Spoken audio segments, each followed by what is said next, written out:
واتكلم وقال ان الاهلي ما عندوش مبادئ. مسك عصام الحضري وغسله وقال له انت طفشت من الاهلي، طفشت من النادي اللي اكلك واللي شربك واللي عملك واللي خلى ليك اسم واللي خلاك تروح المنتخب وتعمل القاب. انت طفشت من النادي اللي عمل فيك كل حاجه، وفي الاخر جاي تقول على الاهلي ما عندوش مبادئ. ايه اللي خليك تقول كلمه زي كده؟ ايه اللي خليك تطلع وتتكلم بهذه الطريقه؟ النادي الاهلي وجمهور النادي الاهلي نادي كبير، يعني تطلع وتقول كده؟ انت بتخسر كل حاجه كده. فاكر لما بكيت وطلعت وبكيت وفضلت كل يوم تطلع في البرامج وتبكي علشان الاهلي يسامحك وعلشان الاهلي يرضى عليك هو وجمهوره؟ دلوقتي طالع تتكلم على الاهلي وتخبط في الاهلي بكلام غريب وعجيب. لمصلحة مين؟ لمصلحة مين انت بتعمل كده؟ لمصلحة مين طالع تتكلم بالطريقة دي وبالألفاظ دي؟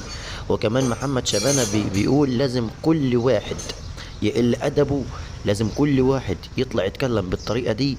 المفروض يكون في مواقف صادمة وحاسمة، ويكون في قرارات علشان الناس اللي قلالات الأدب اللي مش محترمين اللي دايما يتكلموا بالطريقة دي يعرفوا حدهم. شكرا لكم والسلام عليكم ورحمة الله وبركاته.